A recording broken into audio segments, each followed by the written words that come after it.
Bonjour Éric Zemmour. Bonjour. Dans la chronique de cette semaine du Figaro Magazine, vous parlez des djihadistes qui reviennent en France et selon vous, il y a une espèce de peur de l'État français et de la justice par rapport à ces djihadistes, mais on n'a pas peur d'eux parce qu'ils sont dangereux, on aurait peur de les juger. C'est-à-dire que ce qui me frappe beaucoup, c'est le contexte. Ils rentrent, déjà on est étonné qu'ils rentrent. Qu'après tout, des gens qui sont allés faire la guerre contre nos soldats, normalement, on se demande pourquoi ils rentrent. Bon, déjà, ils rentrent. Alors, qu'est-ce qu'on va en faire? Est-ce qu'on les met en prison? Est-ce que c'est des ennemis? Est-ce que c'est des gens qu'on doit soigner? On sent un grand désarroi, en vérité, des autorités et de la France face à ces ennemis de l'intérieur qu'on ne veut pas reconnaître comme des ennemis. Votre thèse, c'est que on n'a pas envie d'être en guerre. On dit qu'on l'est, mais on préfère être du côté des victimes, ou bien des victimes des attentats, ou bien de ces radicalisés qui en fait seraient presque des malades et donc en quelque sorte des victimes aussi. Vous savez, j'étais pas le premier à le dire. Aujourd'hui, c'est le culte de la victime. Ça fait des années que c'est comme ça. Tout le monde veut être victime. On veut être tous victimes et personne ne veut être bourreau. Personne ne veut être un héros. Exactement, parce que personne ne veut être bourreau. Parce qu'on a transformé tous les héros en bourreaux. C'est tout le travail, mais on ne va pas revenir sur cette discussion depuis des années. Et donc, si tout le monde est victime, évidemment, même les djihadistes sont victimes.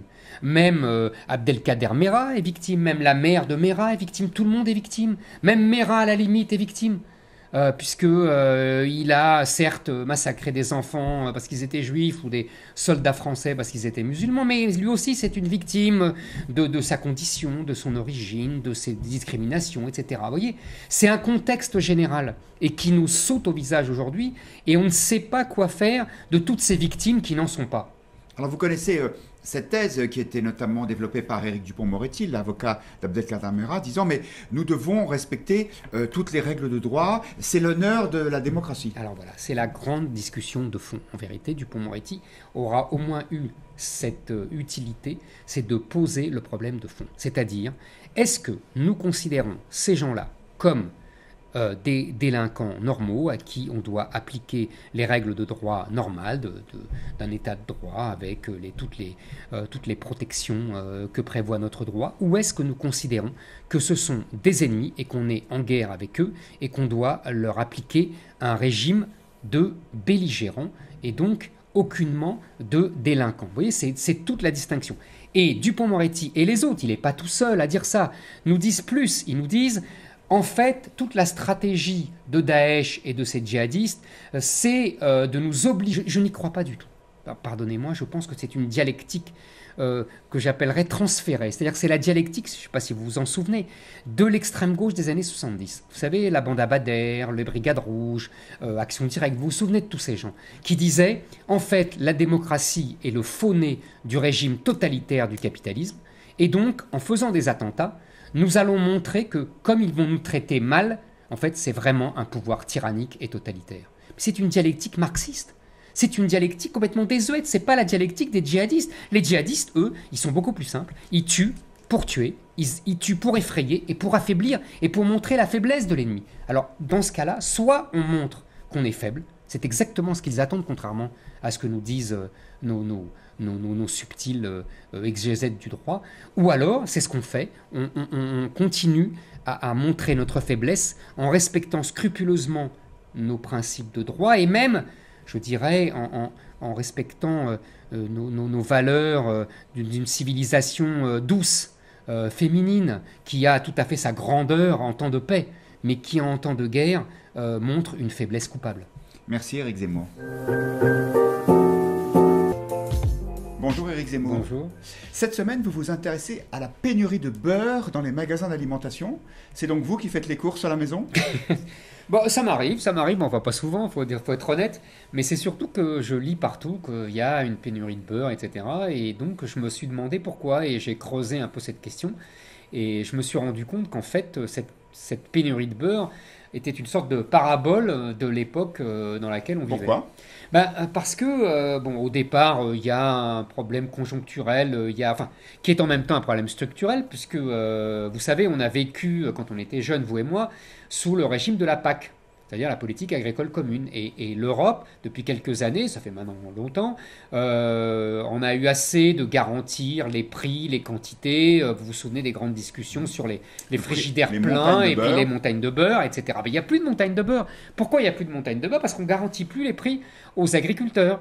On les a lâchés dans le marché mondial et vive la concurrence. Donc ça, c'est une première raison. Alors évidemment, il y a moins de fermes, moins d'exploitations agricoles, donc moins de lait, donc moins de beurre. Oui, mais en même temps, on dit qu'il y a pénurie parce que les Chinois veulent maintenant du beurre et ça fait monter les prix. Ça, tant mieux. Ça, c'est la deuxième raison. Tant mieux pour les paysans. Mais bien sûr, sauf qu'ils n'en profitent pas. Je vais vous dire pourquoi.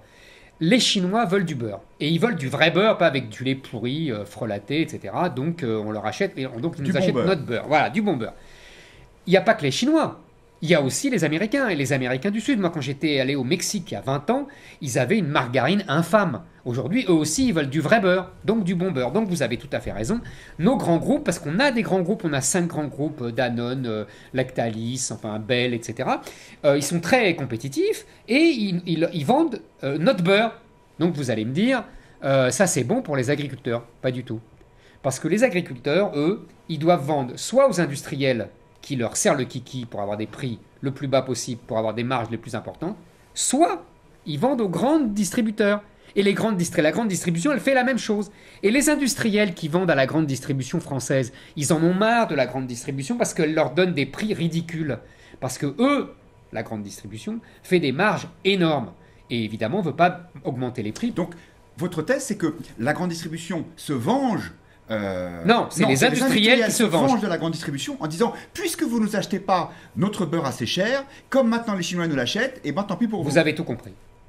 Et donc, il n'y a plus de beurre en France. Et comment on sort de ce problème? Ah bah voilà une bonne question. On a un double problème. On a le problème de tout le monde, c'est-à-dire la mondialisation, la concurrence, pas de protectionnisme, donc on ne protège pas nos produits, mais on peut aussi acheter aux autres et on peut vendre, etc. Oui, avec les avantages et les inconvénients du libre-échange. Mais on s'est rajouté, comme d'habitude, un deuxième problème qui est la grande distribution.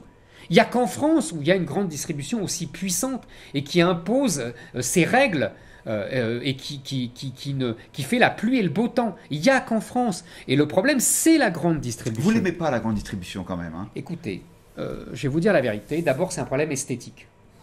Ils ont massacré tous les abords de toutes les villes de France que j'ai visitées en tant que journaliste politique pendant des années. Et à chaque fois que je rentrais dans une ville, c'était hideux. Les grandes surfaces à l'entrée des villes. Et en plus, ils tuaient le centre-ville. Oui, mais ils ont permis aux consommateurs d'acheter moins cher. Mais à quel prix, mon cher? Parce que justement, vous voyez l'avenir, vous savez ce que c'est? C'est le beurre normal pour les Chinois. Je fais vite et je caricature exprès. Et pour les Français, il va rester le beurre bio, c'est ce que toutes les études disent. Alors là, il faut acheter du beurre bio, mais là, c'est plus cher, beaucoup plus cher. Donc, on retrouve l'histoire du prix. Et en plus, c'est uniquement réservé à une catégorie de gens qui ont les moyens. Donc, entre les deux, le consommateur lambda, eh ben, il n'a plus de beurre, ou alors il doit l'acheter beaucoup plus cher qu'avant. Donc le piège se referme.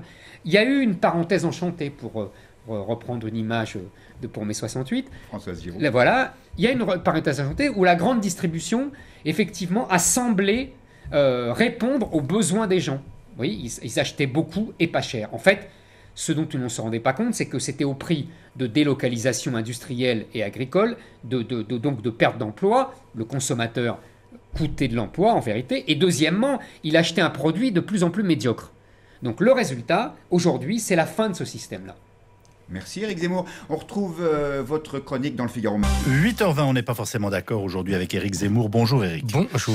Alors une violente querelle autour de l'affaire Ramadan. Le patron de Mediapart, Edoui Plenel, dénonce une guerre menée aux musulmans par Charlie Hebdo. Et ce alors que l'éditorialiste de Charlie accuse Edoui Plenel lui-même de les condamner à mort une deuxième fois. On croyait que tous ces gens étaient de gauche. C'est la guerre. La guerre des mots, la guerre des dessins, la guerre des caricatures et des petites phrases. La guerre des deux gauches. Deux gauches irréconciliables avaient prophétisé avec raison Manuel Valls. La guerre de Charlie contre Mediapart, de Plenel contre Riss, mais aussi de Valls contre Plenel, de Mélenchon contre Valls. Une guerre qui, comme toutes les guerres, monte vite aux extrêmes. On se traite d'islamophobe et d'antisémite, d'islamo-gauchiste et de complice de l'extrême droite israélienne. Au-delà de la personnalité controversée de Tariq Ramadan, c'est l'islam qui est le cœur de l'affrontement. Pour la gauche multiculturaliste, les musulmans sont des victimes éternelles. Pour la gauche laïcarde, l'islam fondamentaliste et salafiste est une idéologie totalitaire. Cet affrontement est monté lentement en puissance. En 2010 déjà, le NPA trotskiste de Besancenot avait éclaté sur le cas d'une candidature voilée. Quand Ilan Halimi est torturé parce qu'il est juif, quand Mohamed Merah massacre des enfants dans une école juive de Toulouse, la gauche à la Plenel ne bouge pas un cil. Pas de manif pour ces rois de la manif. Après les attentats de 2015, leur cri est d'abord et avant tout pas d'amalgame. Les deux camps se disent laïcs, mais pour les uns, la laïcité est seulement la liberté religieuse, tandis que pour les autres, elle est neutralité de l'espace public. Les partisans du multiculturalisme à la Plenel veulent avant tout protéger l'islam de la France. La gauche à la Charlie veut avant tout protéger la France de l'islam. Pour les premiers, la valeur suprême, c'est la paix. Pour les seconds, c'est la liberté. Mais cette bataille à gauche, selon vous, est inédite ? Ah non, c'est même une grande tradition à gauche et depuis un siècle. Les prétextes changent, mais c'est toujours finalement la même querelle. Elle sépare aujourd'hui les vieux complices que furent Charlie ou Mediapart, ou même Valls et Mélenchon. Mais déjà, avant la guerre de 14, Charles Péguy et Jean Jaurès, eux aussi amis, se sont étripés au sujet de l'Allemagne. Jaurès défendait la paix à tout prix. Péguy acceptait la guerre pour sauver la liberté de la nation. Péguy ira jusqu'à menacer son ancien ami de la charrette des condamnés à mort de la terreur révolutionnaire. Et dans les années 30, tout recommence. La gauche se déchire entre munichois et anti-munichois. On retrouvera les mêmes sous l'occupation. La gauche pacifiste préfère une paix allemande plutôt que de connaître à nouveau la boucherie de 14. Laval est de gauche, Déa est de gauche, Doriot est de gauche, et tant d'autres. Dans les années 50, c'est l'Algérie qui divise. Ceux qui veulent défendre l'intégrité de la nation et ceux qui plaident pour l'indépendance. Encore la guerre ou la paix. Déjà en arrière-plan, rôde le non-dit de l'islam. À chaque fois, la guerre des mots ne fut qu'un préambule. Les oppositions intellectuelles ont précédé les ruptures politiques.